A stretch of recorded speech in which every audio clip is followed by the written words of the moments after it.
All right, then, here we are. Another week, another meeting with Frank Warren. How are you, Frank? I'm fine. How are you, Rob? Yes, not too bad at all. Not too bad at all. How did you enjoy being in the BT studios the other night? Yeah, it was good. I was all telling me how hot it's been in there, but I thought it was pretty cool. I mean, still the action started, but yeah, it's nice. I thought it's obviously a very strange environment to watch boxing. I mean, very quiet, as we all know. Like you get the sort of that clapping from all the guys, the small amount of people were there. But yeah, I found all that. But the fights were okay. We got through it, didn't we? And that's the main thing. And Yeah. onwards and upwards. I enjoyed Sam Maxwell when obviously Sam Maxwell and Joe Hughes was fairly close, fairly even fight. And you could hear John Rawley on commentary as he was standing there waiting for the results. And John Rawley was saying, oh, well, the longer you wait for results, the more often it's a shock. And you could just see his face turn. Obviously, you never get that in the normal arenas. I thought he won. I thought he well won the fight. It was a good fight. I thought he boxed well and he well won it. I thought he got the cobwebs out of his system. Yeah, probably the best fight of his career so far, I would have thought as well. Obviously, not as Hollywood a moment as the one last year, but dramatic knockout. No. But he boxed. I thought he boxed extreme. Put some nice shots together. And your thoughts on Sonny Edwards' pigtails? They disappeared during the fight, didn't they? He did well. No, Sonny boxed well. He's definitely not. He definitely is a flyweight. That's his weight. He's not a super fly or anything else. For the smaller weight guys, it's very difficult to give. 3 pounds is a lot to give away. And but he boxed well. He controlled the fight. A lot of people felt that it was going to be a really, really tough fight for him, but I thought he was in quite good control of it throughout, and boxed a very intelligent and sensible fight.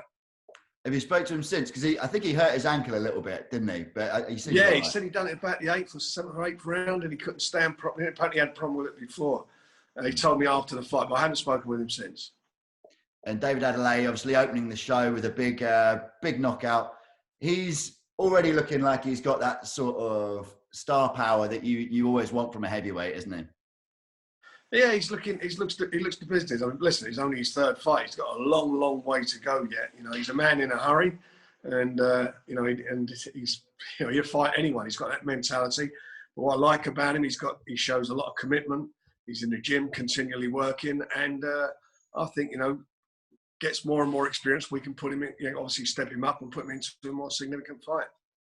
Do you think he'll get bigger as well? Because I think he weighed in at 15 stone 5 for this fight, which is obviously fairly small for a heavyweight. Well, you're saying that's the same weight as Wilder, and he was champion for 6 years. Yeah. He's. I don't think Sometimes they say crap weighs heavy, so he's fit and he's well. He's got a lot of speed. There's a few heavyweights been out there not been big guys. Herbie Hyde wasn't a big guy. I think David Haye coming up from cruiserweight. Van der Hoek. You can talk about lots of guys, but he's a natural heavyweight. And that's a good fighting weight for him, and he'll be okay. I don't think he's going to struggle with weight, with giving weight away. Talks really well as well, doesn't he? He's very confident already in front of camera. Yeah, he does, and he's got he's a business manager, Jonathan Barnett, who looks after Gareth Bale. Stella. He really thinks the world of him as far as what he feels he can do commercially. But as I said, it's all going to come off of what he does in the ring, because that's where it counts. That's where he'll make a name for himself, in the ring. And a nice early finish for Willie Hutchinson as well. Where do you see his potential going? Because he was very feared on the amateurs, wasn't he? And now he's kind of starting to make a few waves in the professional game too. Look, he's done what he had to do. He's now settled down at the weight he's going to fight at. His next fight will be for a title. The opponent obviously done as well as he could, but it was a very last minute. We had 3 opponents fall out of bed for him, one after the other. It was obviously, the fellow was overmatched, I'll say it myself, but he did what he had to do and got rid of him, and now he's on to a bigger and better fight.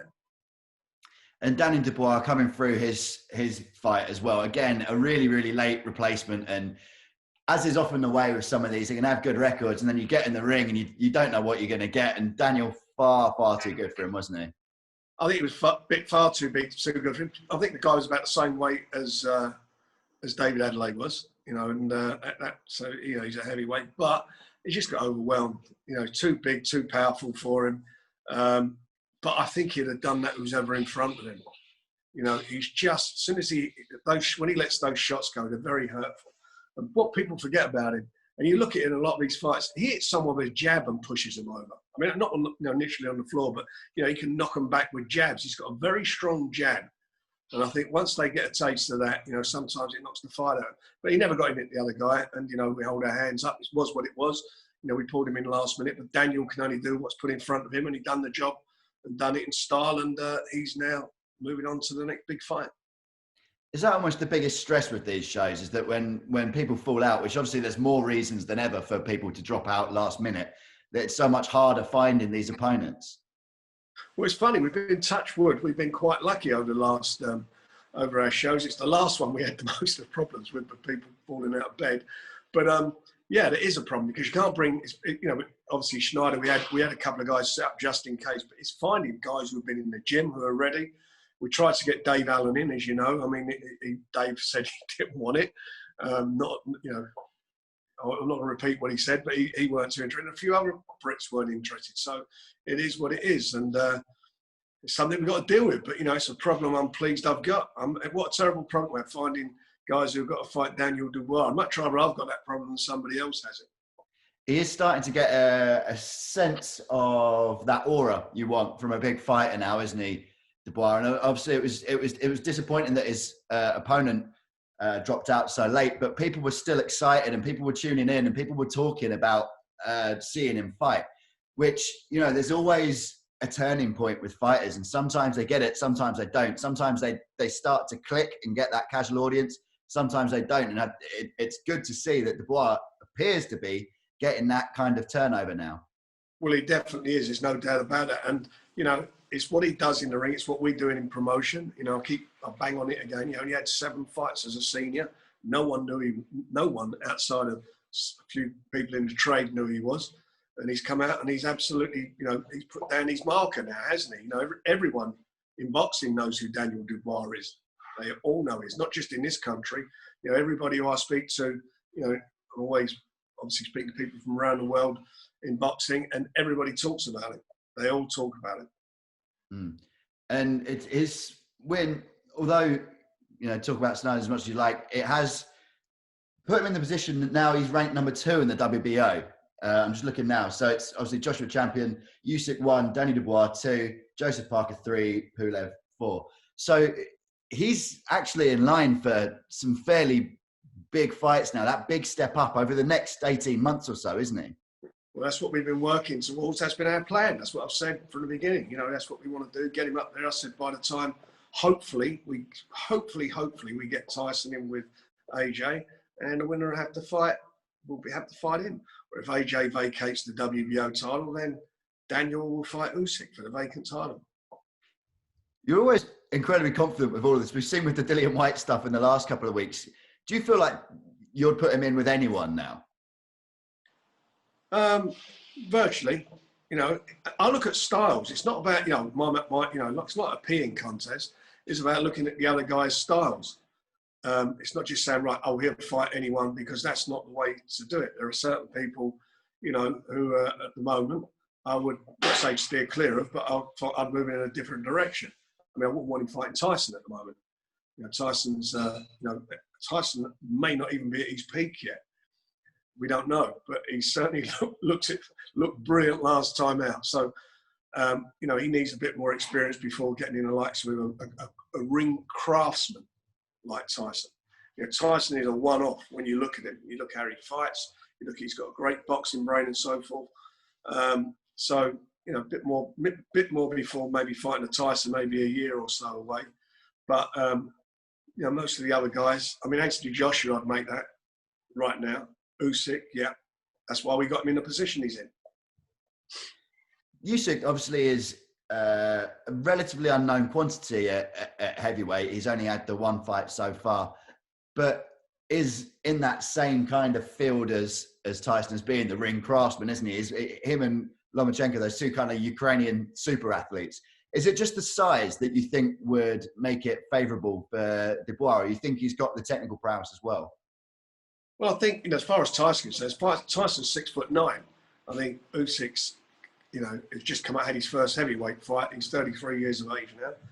They fought Chad Witherspoon last time out, and I watched that fight very closely. Went 7 rounds, and he's a good technician, and he's obviously at cruiserweight was the dominant cruiserweight. I mean, he see what he did with Tony Bellew, who came up at heavyweight and fought David Haye. So he's got tremendous track record. But I think Daniel's style, power, and his youth will beat him. Won't be easy, but I think he can do it. Still got to get through Joyce first as well. Which do you think is actually a tougher test? It's styles again. You know, look, Joe's a tough sod. He ain't coming to roll over, is he? You know, Joe fancies to win the fight. A lot of people fancy Joe to beat Daniel. We'll see. We'll see what happens when they get in the ring, the pair of them. You know, Sam Jones and I have been at it about who we feel will win. But you know, I've told him my opinion. He asked my opinion. I've told him, and he's given his opinion.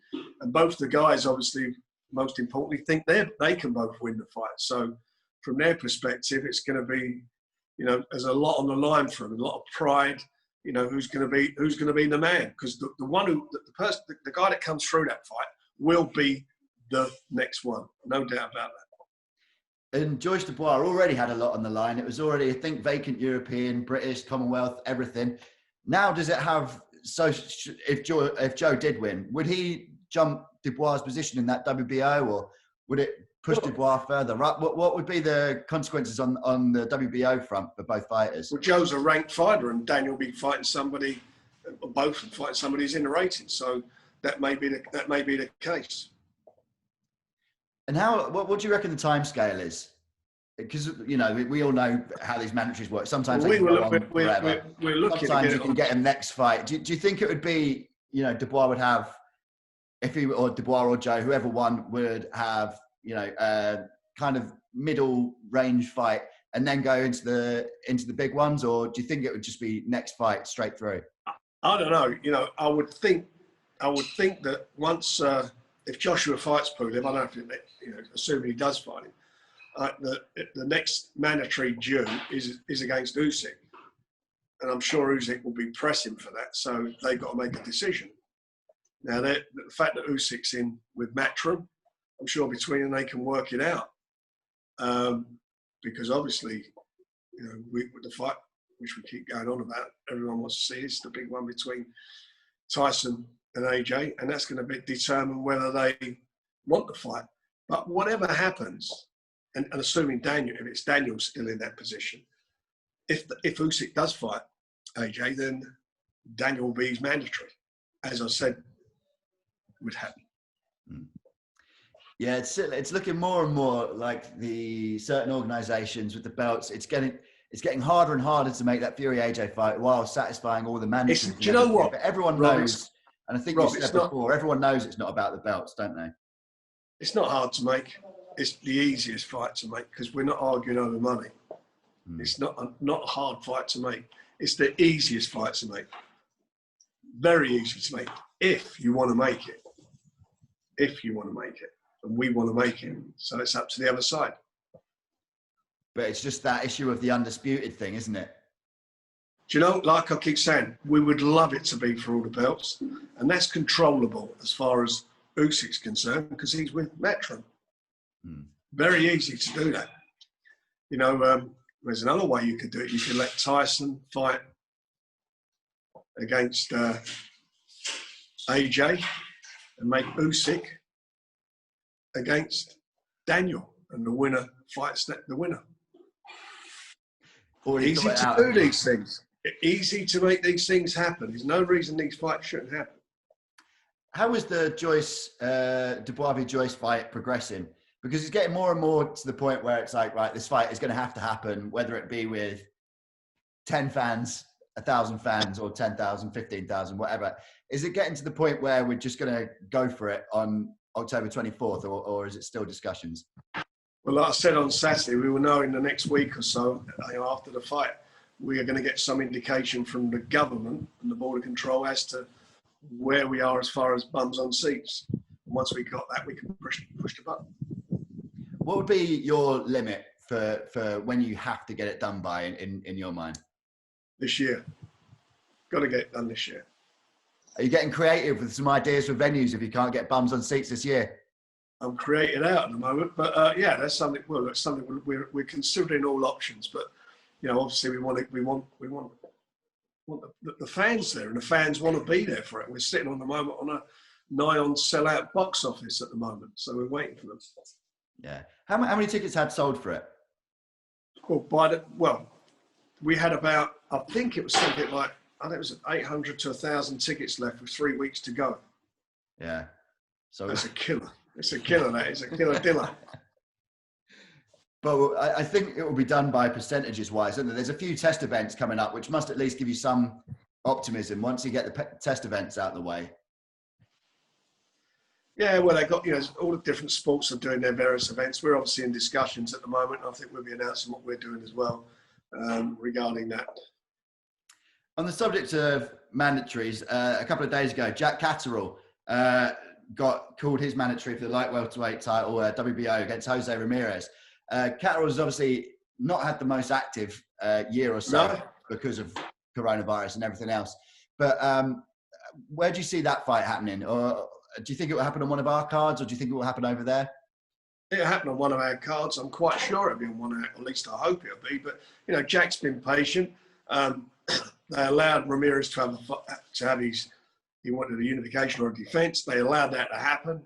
And the WBO now have said, which we all agreed, the next fight will be against Jack. So Jack, that's what it'll be. We're pushing for that to happen. He's driving me crazy. He just wants to get in there and fight for the world title, and you can understand that. He's had a real good run. Then suddenly it all went a bit, like the old wheels. He's getting a wheel spin, wasn't he, in the mud? We're out of that now, so now he's got some daylight, and we can ensure that we can deliver this fight for him. It will happen. How many fighters have you had ringing you up constantly trying to get out? All of them. Well, I say all of them. Most of them. No, them or their trainers or their managers. They want to be active, but we're limited to how many fights we can put on in the studio or any venue for that matter. So hopefully that'll change a bit. But it's very difficult because it's the times you're allowed in the buildings and so forth. The one thing I don't want, which really does pee me off about all this, are the big gaps between the fights. You like to keep the action going and moving, but what's going on in the studio. Once the fight finishes, the referee one of the referees has to go and have a shower. We've got to come in, sanitize the ring and all the areas around it. It takes so bloody long to do all this, and there's no quicker way to do it because safety is paramount for all of us. So that stops us, even if we wanted to put more fights on a card, from doing that. Otherwise, we're going to be there till 4 or 5 o'clock in the morning. We managed to get 6 out this time. I think, if I'm right, the maximum is 7, isn't it, from the Border Control? That's what they're saying. But that again is subject to the venue you're in, because of the top, obviously the license in ours, excuse me, and as I say, this, sanitizing everything in between fights. When you sat next to Fury this week, how much did you see him kind of think, right, I want to be in there now? Did you see it? Did you see a part of him see a boxing ring and almost immediately want to be in there? That's all he says to me. All the time. And we went and had lunch the next day. We had some lunch, a real good lunch the next day. Yeah, with Jason Statham. Yeah, well, a friend of mine, Robert Earl, who owns Planet Hollywood, he invited us. We always meet up, and he invited us we went to lunch, and Jason was there, and his wife Rosie, and a few other people, and we had a good bit of fun. But all he kept talking about Tyson, he wants to fight. His wife in Paris was there. We had a really nice time. That's 2 of the toughest bald blokes in the world. Funny, that came out. They had hats on, and I said I'm the oldest one here. I'm the only one who's got hair.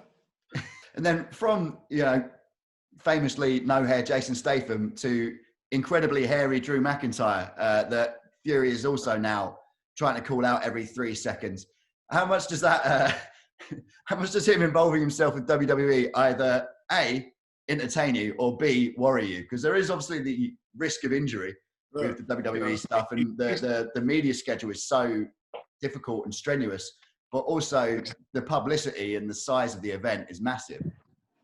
Tyson needs to keep busy. He needs to do something whilst we're waiting. That may be an option for him. That's his decision. You know him. He just he loves to be active and doing things. And the good thing is that he's got that in his mind that he does want to be active and be good. He's in fabulous condition. He looks so fit and well. He looks like he's jumping out of his skin. So I'm thrilled for him. And funny, we was talking about Tommy as well. He's going off this week to go and train with Tommy. They're going down to Spain for a couple of weeks, I think. Because Tommy's going to be out soon as well. Whenabouts do you reckon we'll get him? He'll be out probably sometime in October, I hope. Because now we're entering the stage. We've basically got 2 weeks for every show, haven't we? Because we had one last weekend. Then we get September 12th, September 26th, October 10th, hopefully October 24th. There's no rest for the wicked, is there, Frank? No, there's not, mate. You know, it's like, what was it like? It's like heavyweights. They come along like buses now. All these shows we're doing, you know, look, we've got to get our guys busy. You know that, BT, you know that. We're all working together to give them work and obviously deliver to the subscribers and the fans. That's what it's all about. Has there ever been a time since you've been a promoter that you've had to do things as regularly? Yeah, I mean, I can remember my early days of ITV. I used to do shows. I used to do a midweek sports show, a Saturday night show. We used to do World of Sport. We did some afternoon shows. We used to run Fight Night and Seconds Out. I think one year I've done nearly 40 shows. Oh, so this is easy then? That's what you're saying? This is a walkover. Let's talk about that September 12th card. We've got Anthony Yarde versus Dex Spellman. Anthony Yarde, obviously, when Lyndon Arthur was in with Spellman the other week, said it was a boring fight. So he's put a nice amount of pressure on himself to deliver something exciting there, hasn't he? Well, he certainly has. And but you know the thing about Anthony, he always delivers. He's always in explosive fights. So I'm sure it'll be explosive. And with the Queensberry v Matchroom fights that we've spoken about, there's always that Yarde-Buatsi one that's I think a lot of people are almost, other than Fury AJ, are almost most interested in. Buatsi fights at the end of September, I think. Do you see Yarde-Buatsi happening within the next sort of year? Well, you would hope so, wouldn't you? You would hope so. It's a fight, as you say, everybody wants to see it. Certainly the fans want to see it. So you would hope that's going to be the case, and it will happen. One of the really interesting fights in this card, Mark Heffernan and Denzel Bentley. Bentley is, fight. Yeah, brilliant fight. And Denzel Bentley, a bit of a, similarly, we don't know quite how good he can be yet because he's looked so slick in the ring so far, but this looks like he might have to get involved in a bit of a war. Listen, both of them are going to have to be at their best. They will be at their best. There's no doubt about that, but it's a real connoisseur's fight. You know, it's got, which is, I used the expression a lot. It's got fight written all over it, and that's what it'll be. It'll be a great fight. It will be. You know, these two guys come to fight. And I know the guys at Queensberry are quite sort of positive and optimistic about Denzel Bentley. What do you think his ceiling is? What I think his ceiling is? Yeah. How much potential has he got? Well, look, I've got to tell you something. You know, Mark's a good fighter. He's only got one defeat on his record, you know, against Liam Williams. And Liam's, you know, Liam's quite an operator there. He's number one in the world. He's the mandatory to Andrade. So I think these two guys are on par. You're going to find out who's ever comes out of this. I think can go on and be something a bit special. And also on the card, the return of Nathan Gorman. Nathan Gorman obviously not had a very easy year, family-wise, personal life-wise. Yeah. He had a bit of difficulty with his kid's health before the Dubois fight and afterwards, but everything's all good now, and it's great to hear because he's one of the, you know, famously one of the nicest blokes in boxing. He is. But also a hell of a fighter. And Richard Lartey, he comes to fight. Yeah, you know, it has been an awful year for Nathan. But thankfully, as you say, it's all behind him. But this is a tough fight for him. And one thing about Lartey, he won't have to go looking for him. You know, he'll be in front of him. But, you know, Nathan's a very competent and able and smart boxer, and he can punch himself. So I think, you know, it's a tough fight for a comeback fight for him. But I think that with a fair wind, he should look good and come through it. Lartey came into that Dubois fight with almost no profile at all, but then immediately became a bit of a sort of threat just from that, almost that one exchange. When you saw him do that, were you thinking, yeah, I might use you with a few heavyweights in the future as well? No, I didn't. The opposite. No, I thought it was a bit dangerous. No, look, he's a bit, in some ways, a bit wild and unorthodox, but he can whack, that's for sure. He's got a good KO record. Look, it's going to be a good fight. It's going to be a good fight. I'm sure it is, but I've got a lot of confidence in Nathan. How difficult is it to weigh up, particularly heavyweight opponents at that level when they're sort of more than just a prospect, but not quite ready for the top thing? You want them to keep winning, but you also want them to be in a big fight. How hard is it to find that sort of opponent? Because you need someone with a winning record, but also not someone that's going to knock his head off. When the young guys, we talked about three of our guys today. David Adelaide, we talked about, well, four of them: Tyson and Daniel, and also Nathan. When you look at them, they're all at various stages of his career. Tyson, you don't worry about him fighting anybody. He's got the beating of everybody. Daniel, we talked about what level we feel he's at. Nathan's coming back from his fight, and David Adelaide, he's another one, would fight anyone, but you can't let him fight anyone yet. That's what we've got to temper his ambitions at the moment. And you got to look. You try and find guys that they're going to get some rounds out of. They're going to learn from. Going to pose and present them a different problem. But more importantly, especially when they're young guys, it's getting them out regularly so they're in the gym, they're sparring, they're learning. They're doing all the things you need to do, picking up all the experience they need that gets them into the big time. But they're all, it's just something that we do. That's what we do. I don't even think about it. You just look at a guy, say, right, matchmaker, say we've got a couple of guys. We'll look at them and say, right, this is the one that we'll go with, make a decision. So a couple of weeks after that, we've got Josh Taylor, which we spoke about last week, making his return for the fight that we were meant to have in April. Also on the cards, we've got Edwards v. Williams. Charlie Edwards now, not Sonny. This is Charlie Edwards' first run out on one of your shows. Obviously, Sonny had a good night the other night. Are you looking forward to having Charlie on? Yeah, I am. I'm looking forward to getting him out there. Like again, we signed him, and in the COVID thing, put a kibosh on it for a fight. But he's making his debut now, and he'll have a good opponent now. I think who's going to give him a bit of a run out. And then hopefully we can get him back into. Hopefully we get this meeting on, and we can sit down and try and make that fight that I mentioned to Metro. The Yifai fight. Yeah. And then October 10th, Liam Williams has been starting a fight on everyone. He's finally going to get to take his anger out. So we've got Williams v. Robinson, October 10th. Are you pleased to just get something for Liam? It's I think it's a British title mandatory, isn't it? That Williams come from. It is. The border corpus mandatory defence. He's been driving me mad to fight. He's been itching to fight. He's been out a while after such a good win. He had a fantastic win, didn't he? It was a brilliant win. Came through that, and he's the mandatory to Andrade. And whilst we've been waiting for that to happen, we called for the fight. However, as I've said, if the WBO are insistent upon it, then we'll have to withdraw him from the fight so he can fight Andrade. I would like him to get a fight in between, but we'll see what happens. But he just wants to get out and he just wants to fight. And he's someone now, I'm not going to worry about who he fights. He's shown he's at a good weight now. He seems very confident. He's settled down with his trainer, and I think it's onwards and upwards for him. He's one of those, I think, sometimes you get it where when someone doesn't fight for long enough, the intrigue about him almost grows, doesn't it? And he was on such a tear, and now just kind of organically, without having to be in a ring, people just want to see him fight anything and anyone. Yeah. Well, his fight was the best fight of the night, wasn't it? Yeah. The last show, his fight was the fight of the night. I mean, he looked sensational. I mean, the fellow was ranked number one, and he'd done an absolute job. That's the thing about when you're a number one and you take a fight, how dangerous it is. And it was a reverse thing. I really fancied the job for Liam. We worked very hard to make it happen, which we did. And he grabbed that opportunity with both hands and absolutely done a job.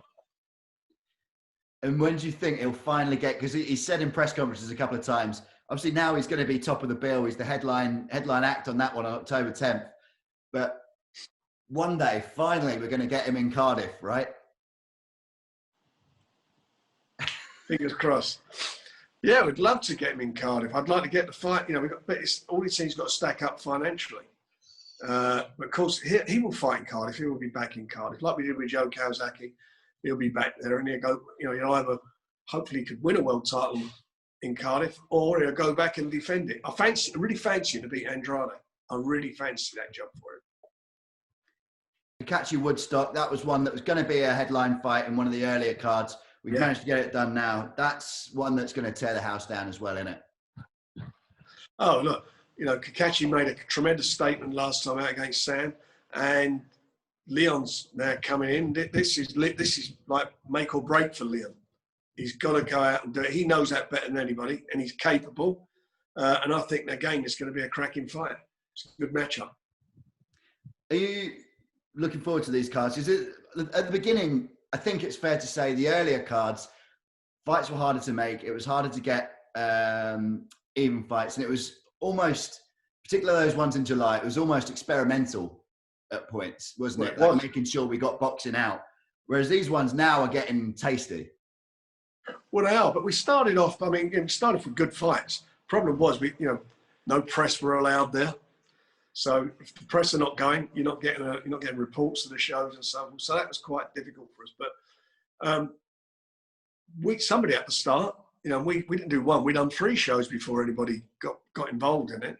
And from each of those shows, we learned what we were going to do as regarding the safety aspects of it with the COVID. And what was important for me was a lot of the youngsters got great exposure. They got out there. People know they're out on that. Hamza looked good. You know, and Brad Foster, you know, I keep banging on about it. He doesn't get the accolades he should get. No amateur fights or won a Lonsdale belt. Four times he fought for the title to win a Lonsdale belt in 15 fights. That is some achievement. Some achievement. And he can only get better. And as I say, we've got, you know, all the youngsters on the who came through as well, and they'll all be out again hopefully soon. So I'm pleased with what we did and how we started out. But as you say, we now can, because we've been through that test period, you know, when we announced our first 5 shows, we're now to a situation where it's the next tranche, and we are up in our game. And finally, just before I leave you, Frank, you're not going to go on Twitter and start insulting anyone this week, are you? I don't. Well, I've got to be honest. You know, I don't do Twitter. You know, somebody tells me in the office who looks after it, and I say, they can tell me something, and I say, tweet this out. I've got better things to do in my life than sit there doing that, saying what I'm eating for breakfast and taking photographs of bacon and eggs or whatever they do. I can't be doing all that stuff. All I do is respond to what's being said. I was going to say, dipped your toe in nicely last week, didn't you? Well, I think I dipped all in. I jumped in, didn't I? No messing about there, but you know, it was what it was, and you can't keep. If you're talking about one of the fighters that I work with and I'm very close with, which they kept attacking Tyson, well, we're going to sit around and let it happen, aren't we? And selling a fight off of Tyson, because that's all they've done with that fight. It was all sold off of Tyson. Yeah, I'm going to do this and I'm going to have the mandatory and so forth. Well, you know, sometimes the best laid plans don't work out, and you know, it's a shame. But like I keep saying, at the end of the day, that's not down to us. We didn't make those matches. He didn't sit on his backside for 1,000 days because of me. That just didn't happen. That's not my fault. So don't take it out on me. All right then, Frank. Well, I'll leave you to the rest of your day. Stay away from the phone. No tweeting. Keep off Twitter. All right, mate. Thank you very much. I appreciate it. So, mate. All the best, Rob. Bye.